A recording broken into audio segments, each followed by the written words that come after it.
परिसंवाद का आयोजन किया है। 3 दिन तक अलग अलग विषय पर ये परिसंवाद चलेगा। कई सारे लोग इसके अंदर अपनी अपनी दृष्टि से अपनी बात रखेंगे। मुझे भी कहा गया है कि मैं भी इस विषय पर कुछ बात सबके सामने रखूं। अभी संचालक महोदय चोलिया जी ने कहा कि मोदी जी को मुझसे बेहतर कौन जान सकता है। ये आपकी भ्रांति है। मोदी जी को मुझसे बेहतर भारत की जनता जानती है और उनके विचार, उनके काम और उनकी सिद्धियों के आधार पर जानती है। और लोकतंत्र के अंदर जो सार्वजनिक जीवन के माध्यम से जन सेवा के लिए काम करने के लिए आगे आते हैं, इस सभी लोगों के लिए आदर्श होना चाहिए कि पहचान नाम से न हो, पहचान जाति से न हो, पहचान अपनी शिक्षा से न हो, पहचान अपनी स्किल से भी न हो, पहचान अपनी सिद्धियों के आधार पर हो। इस प्रकार का जीवन जीना चाहिए। डिलीवरिंग डेमोक्रेसी एक छोटे से शब्द के अंदर भारत की 70 साल की 75 साल हो गए आजादी को। 75 साल तक भारत की जनता की जो आशा थी, ये एक 2 शब्द के अंदर समाहित कर ली। जब हम आजाद हुए, हमारे देश की संविधान सभा बनी। संविधान सभा ने मल्टी पार्टी डेमोक्रेटिक सिस्टम को स्वीकार किया और बहुत सोच समझकर स्वीकार किया था। उचित फैसला था कि इतना बड़ा देश, इतनी विविधताओं वाला देश, ये किसी व्यक्ति के आधार पर चुनकर नहीं आना चाहिए। मल्टी पार्टी डेमोक्रेटिक सिस्टम होनी चाहिए। हर पार्टी की एक आइडियोलॉजी होनी चाहिए। आइडियोलॉजी के आधार पर उसका चुनाव घोषणा पत्र बनना चाहिए। चुनाव घोषणा पत्र लेकर जनता के बीच में जाना चाहिए। उस पर जनमत प्राप्त कर पार्टी जिसको तय करे वो पार्टी का नेता हो और उसको देश चलाने का अधिकार हो। बहुत सोच समझकर हमने फैसला किया था। मगर 60 के दशक के उत्तरार्ध में और उसके बाद मैं बिल्कुल बेधड़क तरीके से कह सकता हूं 2014 तक देश की जनता के मन में एक बहुत बड़ा सवाल आ गया था कि ये मल्टी पार्टी डेमोक्रेटिक सिस्टम, बहुपक्षीय लोकतांत्रिक संसदीय व्यवस्था सफल हो सकती है क्या। ये हमारे संविधान निर्माताओं ने जो एक कल्पना रखी थी कि राज्य कैसा होना चाहिए, शासन कैसा होना चाहिए, उसको बहुत सारी व्याख्याओं के अंदर व्याख्यायित किया जा सकता है। मगर गांधी जी ने इसके लिए राम राज्य का शब्द का प्रयोग किया था और जिनको राम राज्य के शब्द से परहेज है वो उसको कल्याण राज्य का शब्द कहते थे। दोनों का भावार्थ एक है। 2014 तक ये कल्याण राज्य या तो राम राज्य की परिकल्पना ध्वस्त हो चुकी थी। जनता के मन में एक आशंका आ गई थी कि कहीं हमारी बहुपक्षीय लोकतांत्रिक संसदीय व्यवस्था फेल तो नहीं हो गई है, वो परिणाम नहीं दे रही है, तो आगे क्या होगा, किस प्रकार से होगा। मगर भारत की जनता का भी धैर्य बहुत बड़ा है और क्यों न हो, ढेर सारी चीजों को सहन करते करते करते एक राष्ट्र के नाते आज हम यहां तक पहुंचे हैं। बड़े धैर्य से जनता ने फैसला दिया और प्रधानमंत्री नरेंद्र मोदी को 30 साल के बाद पूर्ण बहुमत के साथ इस देश का शासन सौंपा। पहली बार किसी गैर कांग्रेसी दल की पूर्ण बहुमत की सरकार बनी। 1 महीने में पहली बार भारतीय जनता पार्टी को पूर्ण बहुमत मिला और पहली बार कांग्रेस आइडियोलॉजी के बाहर के लोगों को सत्ता करने का मौका मिला स्वतंत्र रूप से। अटल जी की भी सरकारें बनी थी, 2 बार बनी। मुरारजी भाई की भी सरकार बनी थी, मगर ज्यादातर लोग वो सरकार जिस पर निर्भर थी या तो सरकार में थी, कहीं ना कहीं वही आइडियोलॉजी से आते थे। शुद्ध रूप से भारतीय जनता पार्टी की सरकार नरेंद्र मोदी जी के नेतृत्व में हुई और 7 साल से चल रही है। मगर मैं आपको थोड़ा पीछे ले जाना चाहता हूं। किसी भी व्यक्ति का आज का स्वरूप देखना है तो उसके आज के स्वरूप के आधार पर आकलन नहीं करना चाहिए। आज के जगह पहुंचने के पहले कितना बड़ा तपस्या, संघर्ष, त्याग, मेहनत कर कर वो वहां पहुंचा है, उसको थोड़ा देखना चाहिए। मोदी जी के संगठन के काम और संगठन के बारे में, उनकी संगठन क्षमता के बारे में मैं कोई कहना नहीं चाहता, क्योंकि ये आज का विषय भी नहीं।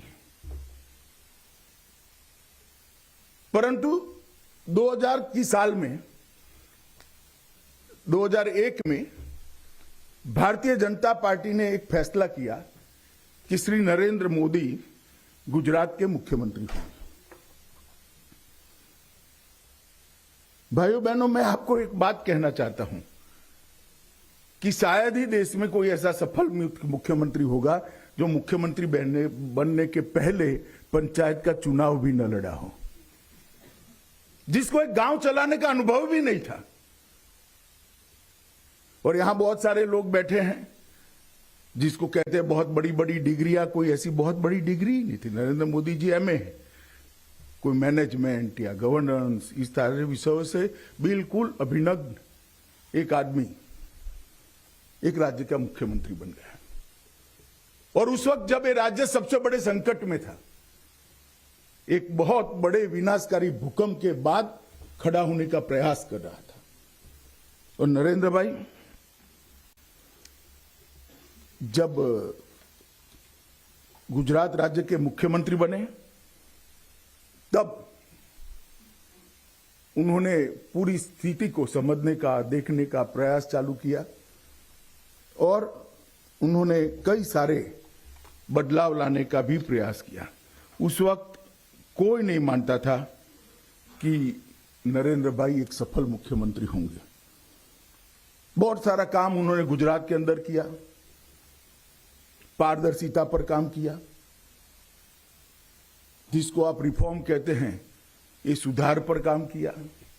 मगर उनकी रिफॉर्म की व्याख्या आपकी बुकलेट में जो है वो नहीं है।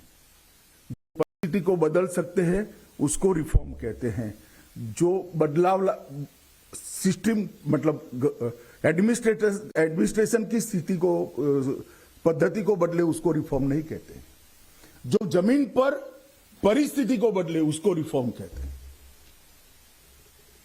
शायद रिफॉर्म शब्द अपने आप में रिफॉर्म की व्याख्या को भाषांतर की दृष्टि से मैं कहूं तो व्याख्यायित नहीं करता है, मगर रिफॉर्म परिस्थिति को बदलने के लिए है, पद्धति को बदलने के लिए नहीं होते हैं। और वो नरेंद्र मोदी जी बहुत भली भांति जानते थे और उन्होंने बहुत सारे रिफॉर्म भी किए। आर्थिक शिस्त लाने का भी प्रयास किया। जीरो डेफिसिट बजट बहुत साल के बाद श्री नरेंद्र मोदी जी ने दिया और उन्होंने वहां पर सबसे बड़ी बात थी सर्वस्पर्शीय सर्वसमावेशक विकास की शुरुआत की। ये दो शब्द बहुत महत्वपूर्ण है। विकास की परिधि ऐसी होनी चाहिए जो सर्वसमावेशक हो और विकास की रीच ऐसी होनी चाहिए जो सर्वस्पर्शी हो, हर व्यक्ति तक पहुंचे, अंतिम व्यक्ति तक पहुंचे और सबको समाहित करे। इस प्रकार का विकास का एक मॉडल उन्होंने करने की शुरुआत की। और कोई भी विकास के लिए सबसे बड़ी जरूरियात होती है शिक्षा की। मुझे अभी ट्रोल किया गया था, मगर मैं फिर से बोलना चाहता हूं कि अनपढ़ों की फौज लेकर कोई देश विकास नहीं कर सकता। उसको पढ़ाने की जिम्मेदारी शासन की है, वो तो विक्टिम है। जो व्यक्ति संविधान प्रदत्त अपने अधिकारों को नहीं जानता है, संविधान ने अपने पर जिस कर्तव्यों को डाला है उसको नहीं जानता है, वो देश के विकास में सहभागिता जितनी की जा सकती है इतना नहीं कर सकता। मगर उन्होंने एक इंटरप्रिटेशन कर दिया मेरी बात का कि मैं अनपढ़ व्यक्ति के खिलाफ हूं। मैं अनपढ़ व्यक्ति के खिलाफ नहीं हूं, वो तो इस सिस्टम का विक्टिम है, मगर उसको पढ़ाने का प्रयास करने का शासन का दायित्व है और मैं मानता हूं ये दायित्व पूरा नहीं कर सकता है, वो उसका गुनहगार है। जब नरेंद्र मोदी जी गुजरात के अंदर मुख्यमंत्री बने तब मैं प्राथमिक शिक्षा की बात कर रहा हूं, लगभग 67% एनरोलमेंट था और 37% ड्रॉप आउट रेशियो था। तो 70% आप मान लो, उसमें से 40% ड्रॉप आउट होता है, तो आप आ जाते हो 40%।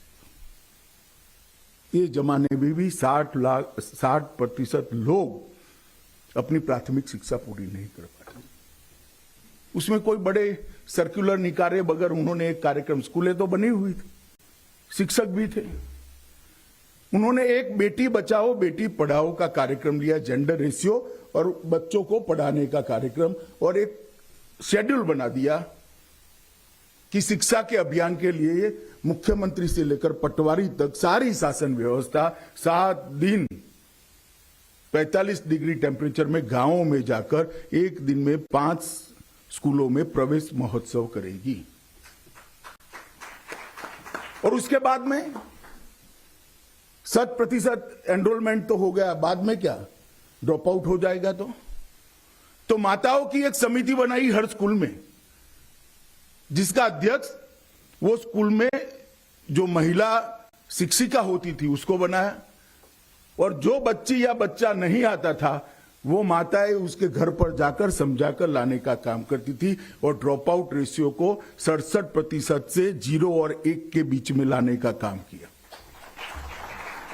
और जब ये उपक्रम 6 साल तक स्थायी हुआ, उसमें गुणवत्ता पर जोर देने के लिए गुणोत्सव नाम से एक कार्यक्रम किया, जिसमें सारे लोग जाकर प्राथमिक शाला जो है सरकार की, जिसकी गुणवत्ता के लिए बहुत सारे सवाल उठाए जाते थे, उसकी गुणवत्ता को ऊपर उठाने के लिए बहुत बड़ा प्रयास किया गया, और धीरे धीरे देखते हुए आमूलचूर परिवर्तन हुआ। ये उन्होंने सबसे पहले किया। मुझे याद है, मैं विधानसभा में बैठा था, कोई आयोजन नहीं था, कुछ नहीं था। एक विधायक खड़ा होकर बोला कि मोदी जी, और ये कोई मोदी जी को पर्सनली नहीं था, सालों की समस्या थी। उन्होंने कहा, मोदी जी, मैं गुजराती में बोलता हूं, वारू वक्ते तो लाइट आवे वो करो, मतलब शाम के भोजन के वक्त बिजली रहे इतना तो करिए आप, वो 2 घंटा रहे। अब जवाब देना था मुख्यमंत्री जी को, राज्यपाल महोदय के अभिभाषण पर चर्चा थी। जवाब में उन्होंने कह दिया कि पूरे गुजरात में मैं 24 घंटे बिजली दूंगा। और उस वक्त मुझे ठीक याद है, मैं भी अचंभित था। भाषण समाप्त होने के बाद उनके ऑफिस में गया था, लीडर ऑपोजिशन उनको मिलने आया, अमर सिंह भाई चौधरी, जो इंजीनियर थे और बिजली विभाग में ही काम कर रहे थे पहले। उन्होंने कहा, नरेंद्र भाई, आपने ये गलत स्टेटमेंट कर दिया कि इम्पॉसिबल है, असंभव है, हो ही नहीं सकता। नरेंद्र भाई ने कहा, मेरी इच्छा थी, मैंने बोल दिया, ईश्वर मदद करेगा, रास्ता ढूंढेंगे, मुझे लगता है हो जाएगा। और मित्रों, उन्होंने एक नया रास्ता निकाला, एग्रीकल्चर ग्रिड और जो घरों में बिजली देने वाली ग्रिड है, दोनों को पूरे देश के अंदर अलग किया, और आज पूरे देश भर में सबसे पहले 24 घंटा बिजली मिलने का काम हमारे गुजरात के अंदर शुरू हुआ। एक भी गांव ऐसा नहीं जहां 24 घंटा बिजली नहीं हुई। और बिजली जाते ही ढेर सारी समस्याओं का समाधान हो गया। गांव के अंदर स्वास्थ्य सेवाएं सुधरी, उनका जीवन स्तर ऊपर आया। गांव के अंदर से पलायन जो शहर की ओर होता था, वो पलायन अटक गया। गांव के अंदर छोटे छोटे बिजनेस शुरू हो गए। पहले ट्रैक्टर रिपेयर करने वाले का कारखाना कहो या छोटा सा वर्कशॉप कहो, वो तहसील सेंटर पर ही होता था, अब गांव के अंदर होने लगा। आइसक्रीम की दुकानें ही नहीं लगती थी, बिजली जाते ही आइसक्रीम पिघल जाता था, आइसक्रीम की दुकानें लगने लगी, लोगों को वहां पर भी ऐसे ढेर सारे, आप कल्पना ही नहीं कर सकते। गुजरात के गांवों में आमूल चूर परिवर्तन केवल और केवल बिजली के कारण आया, मगर ये किसी की सोच नहीं थी, ना किसी का विचार था। कृषि को भी विकास के साथ जोड़ना चाहिए, तभी ही विकास परिपूर्ण होता है। भारत देश में कोई भी अर्थशास्त्री अगर ये सोचता है कि हम कृषि को साइड पर रखकर विकास कर पाएंगे, तो संभव नहीं है, क्योंकि सबसे बड़ी रोजगारी का जरिया ही आज भी कृषि है। देश की 70% आबादी कृषि पर निर्भर है। नरेंद्र भाई ने कृषि की समस्याओं को एड्रेस करने के लिए कृषि महोत्सव शुरू किया। किसान बीज लेने के लिए सरकार के वहां जाता था, सरकार बीज देने के लिए उसके यहां पहुंच गई। किसान कोई भी योजना के लिए तहसील और जिले में धक्के खाता था, सरकार उसके यहां पर। गुजरात के 19,000 गांवों के अंदर पूरी सरकार पहुंचकर उसको जो सरकार को देना था किसान को, वो एक ही समय अखात्रीज के दिन देना, इस प्रकार की व्यवस्था करी। वो यात्रा अखात्रीज से लेकर 11 दिन चलती थी। हमारे यहां गुजरात में कृषि की शुरुआत अक्षय तृतीया के दिन करते हैं और उसी दिन से किसान अपनी तैयारी करता है।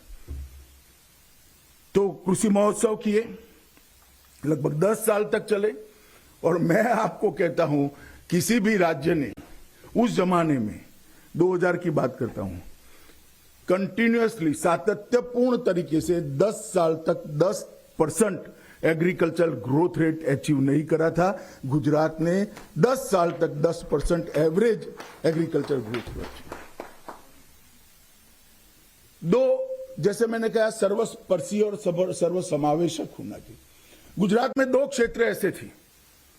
एक वन क्षेत्र था जहां हमारे आदिवासी भाई रहते थे, पहाड़ पर रहते थे, वनों में रहते थे, और दूसरा सागर किनारा गुजरात का बहुत बड़ा है और बॉर्डर का एरिया बहुत बड़ा है। तो 2 क्षेत्र के अंदर विकास नहीं पहुंचा था। ये 2 क्षेत्र के अंदर विकास को पहुंचाना बहुत जरूरी था, वरना हम कह ही नहीं सकते कि हमने सर्वस्पर्शीय सर्वसमावेशक विकास के मॉडल को स्वीकार किया है। इसलिए उन्होंने सागर खेडू योजना, वन बंधु कल्याण योजना, 2 योजनाएं लाए और व्यक्ति, गांव, क्षेत्र और फिर राज्य, 4 प्रकार के विकास के कार्यक्रम दिए, जो व्यक्ति को भी एम्पावर करता था, गांव की सुविधाओं को पूरा करता था, और एजुकेशन और हेल्थ के बारे में क्षेत्र की सुविधाओं को पूरा करता था, और वो राज्य के विकास के अंदर कंट्रीब्यूट करता था। ये सभी योजनाओं का अध्ययन करने वाले लोगों के लिए ये मॉडल अध्ययन करने जैसा है। आज भी उपलब्ध है गुजरात सरकार की साइट पर, वन बंधु कल्याण और सागर खेडू कल्याण योजना, उसका एक बार अध्ययन करिए आप। इसके अंदर रोजगारी भी है, शिक्षा भी है, इसके अंदर कृषि भी है, उसके अंदर इसके परंपरागत रोजी के जैसे मछुआरों के लिए है, और इस प्रकार की मधुमक्खी पालन है, महुड़ा का पान, मतलब ये वन उपजों का, आदिवासियों का काम, सारी चीजों को जोड़कर ये बनाया गया। और ये 2 योजनाओं को उन्होंने ट्रस्ट का विषय बनाया। और आजादी के बाद, संविधान बनने के बाद, गुजरात एक ऐसा राज्य है जो आदिवासियों को संवैधानिक अधिकार दिया है कि जितनी उनकी आबादी है उतना प्रतिशत बजट का आवंटन उनको हो। कहीं पर नहीं होता था। सबसे पहले गुजरात में नरेंद्र मोदी जी ने आबादी के अनुपात में आदिवासियों के विकास के लिए पैसा वन बंधु कल्याण योजना के तहत, और बड़े परिणाम लक्षी दोनों योजनाएं हुई, और गुजरात का विकास के अंदर बहुत बड़ा ये 2 योजनाओं ने योगदान किया। कई सारे नए प्रयोग भी करे। गुजराती को प्राधान्य देने के लिए झवेरचंद मेघाणी की जन्म जयंती के दिन वांचे गुजरात, मतलब गुजरात पढ़े, ऐसे कार्यक्रम से बच्चों को पुस्तक की ओर आकर्षित करने का कार्यक्रम किया। मैं मानता हूं सभी ने कार्यक्रम को जानना चाहिए, देखना चाहिए, समझना चाहिए और अपने अपने जहां पर भी हम काम करते हैं उसको प्राधान्य देना चाहिए। बच्चे इतना ही पढ़ते हैं कि जितना उसको एग्जामिनेशन के लिए जरूरी है। शायद वो पढ़ाई लिखाई तो सफलता से कर लेंगे, मगर अच्छा नागरिक बन पाएंगे क्या? पढ़ाई लिखाई का व्याप अपनी एग्जामिनेशन के दायरे में नहीं लाना चाहिए। देश और दुनिया को जानना चाहिए, देश की संस्कृति, देश का इतिहास, आज की दुनिया में चलती हुई सारी हलचल और हमारे संस्कृति से साथ जुड़ी हुई अनेक चीजें जब तक व्यक्ति नहीं पढ़ता है वो पढ़ाई लिखाई परिपूर्ण नहीं मानी जाएगी। उन्होंने वहां से गुजरात कार्यक्रम किया, चिल्ड्रन यूनिवर्सिटी का एक्सपेरिमेंट किया, ढेर सारे एक्सपेरिमेंट है जो कि ये इस प्रकार के नए प्रयोगों के कारण भी एक प्रकार का प्रकाश का आलय बनता गया और गुजरात के अंदर विकास की नई शुरुआत देखने को मिली। और 2013 आते आते 12 आते आते गुजरात के अंदर जो विकास हुआ है उस मॉडल की चर्चा देश भर के अंदर हुई, देश भर के अंदर हुई और सभी लोगों को लगा कि यही रास्ता हो सकता है। सभी लोगों को लगा कि गुजरात में होता है तो देश में क्यों नहीं हो सकता है। और 2014 का चुनाव आया। 2014 के चुनाव में यहां पर कैसी सरकार थी? मनमोहन सिंह की सरकार 10 साल समाप्त कर चुकी थी और मनमोहन सिंह की सरकार के 10 साल के बाद स्थिति ऐसी थी कि देश में एक ऐसी सरकार कि जिसकी प्रधानमंत्री की कैबिनेट के हर व्यक्ति प्रधानमंत्री को प्रधानमंत्री नहीं मानते थे, हर व्यक्ति अपने आप को ही प्रधानमंत्री मानता था। पॉलिसी पैरालिसिस हो चुका था, देश की सुरक्षा का कोई ठोर ठिकाना नहीं रहा था। विदेशों में देश का सम्मान शायद उस वक्त सबसे नीचे गया हुआ था। 12 लाख करोड़ के घपले, घोटाले, भ्रष्टाचार, रोज एक नया भ्रष्टाचार, आंतरिक सुरक्षा के ढेर सारे सवाल खड़े हुए थे और ऐसे लगता था कि मानो कभी भी ये हमारी डेमोक्रेटिक सिस्टम कोलैप्स कर जाएगी। और मोदी गवर्नेंस मॉडल पर आप देश के गृह मंत्री अमित शाह को सुन रहे